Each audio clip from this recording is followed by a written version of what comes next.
We know that this part is called a shade, but what is this feature called on a light? Hi everyone, it's interior designer Carol Gilman. Let's discover interior design.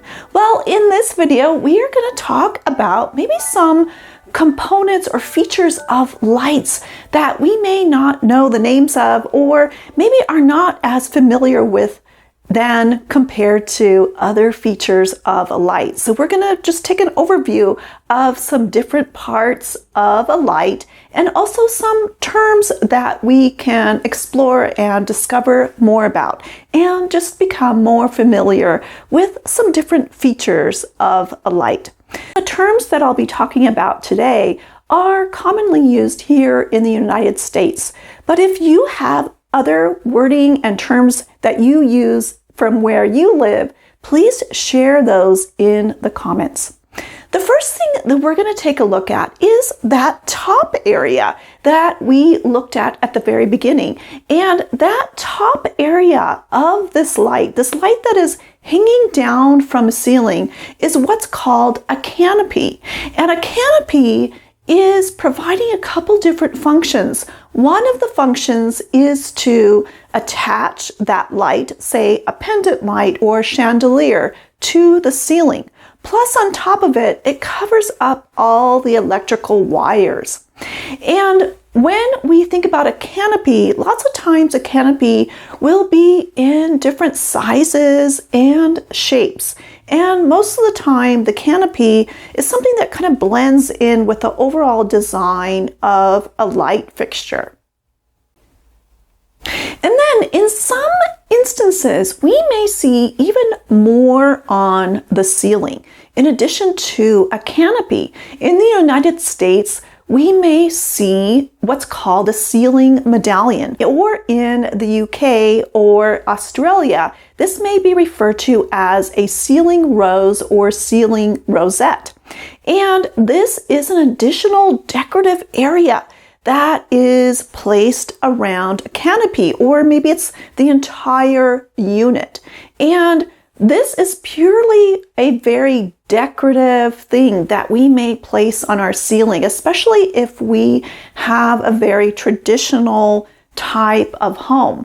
But in the past, these medallions had a very specific purpose.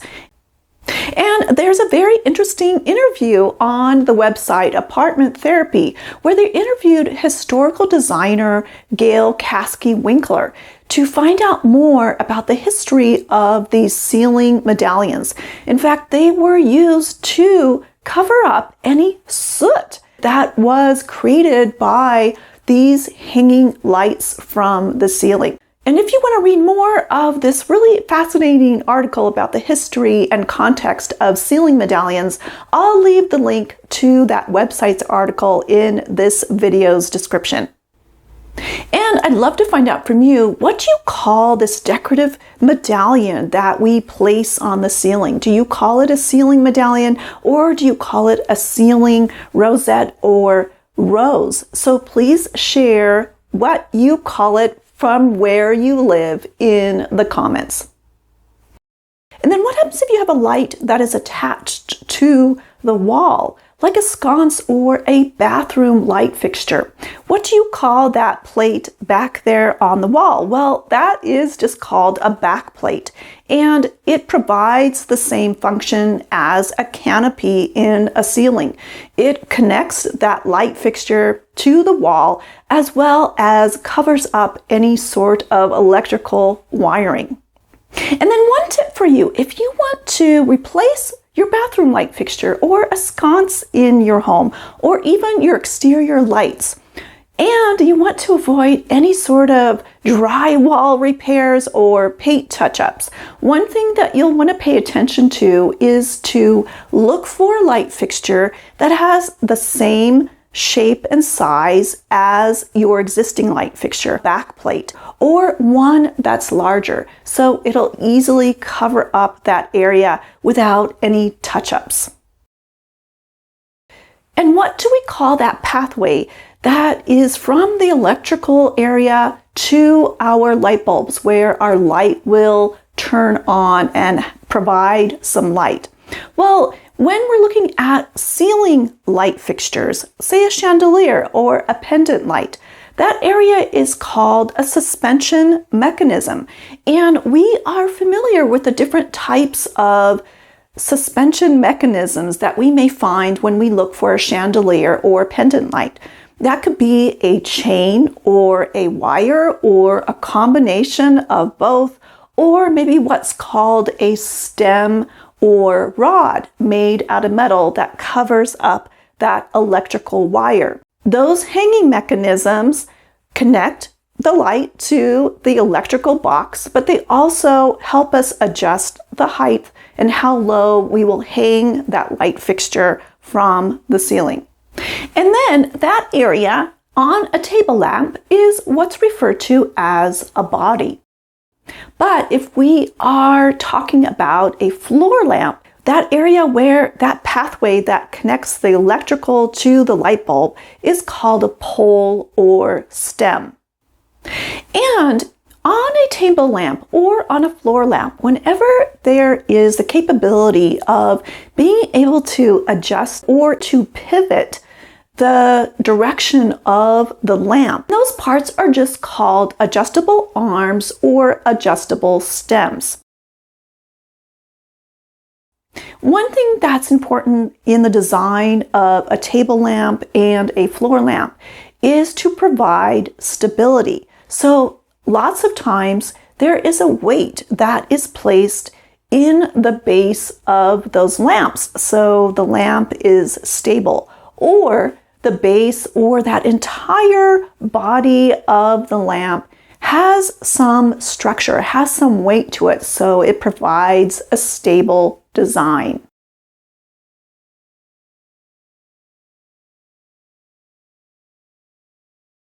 And when we are looking at a pendant light, for instance, sometimes there is an option that we can have included in that lampshade is what's called a diffuser. And a diffuser is there to diffuse light, to soften light, to soften the glare of a bare light bulb. So sometimes when you are looking, say, for a pendant light, that may be an option where you will find at the bottom of the shade a diffuser, a disc, a frosted glass or frosted acrylic disc that covers up a bare light bulb. It still provides this nice soft light, but we don't get any glare from looking up and noticing the light bulbs.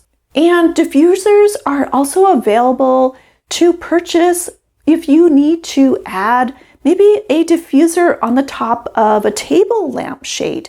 Maybe for some reason the height of that table lamp is providing this very glaring light every time you walk by it or when you're sitting by that lamp. So just by adding one of those diffuser discs at the top is a way to soften that light and where you won't notice the glare from the light bulbs. And when we're talking about lighting, there are many different words that we use sometimes to describe lighting. We can use lighting, but we can also use lights, we can use light fixtures, luminaires, and even lamps. Lots of times in the professional trade of the electrical fields and lighting design and even architectural and interior design fields, lots of times we'll refer to those light fixtures that are connected or attached to our homes in the ceiling or on the wall as light fixtures. And a fixture can just be simply the entire light itself, or that can really refer to that light is attached or hardwired into our homes. And we can think of plumbing fixtures in the same sense, where a plumbing fixture is connected or attached to the interior of our home. And sometimes in the field of lighting, the word luminaire is used to describe the lighting. And that is wonderful because the root of that word, lumen, is Latin for light. And what about the word lamp? Well, we can think of portable lights like a table lamp or a floor lamp. But sometimes in the electrical field, the word lamp can refer to an entire light fixture or to a light bulb. We can think of the phasing out of the compact fluorescent lamp. It's not referred to as a compact fluorescent bulb, but as a lamp. And what about light bulbs? Since in the electrical and lighting design world, the word lamp is more commonly used to refer to that light emitting fixture. Well, probably what happened is that we notice the shape of that light bulb envelope, the glass part that goes over that lighting electrical filament, is very similar to a plant bulb. So noticing that just became the common way of referring to that light emitting fixture, just to call it a light bulb.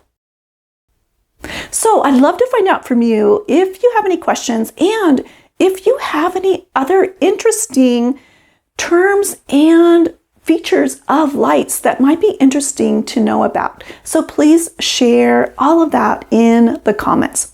Thanks so much for watching, and I look forward to seeing you next time. Take care.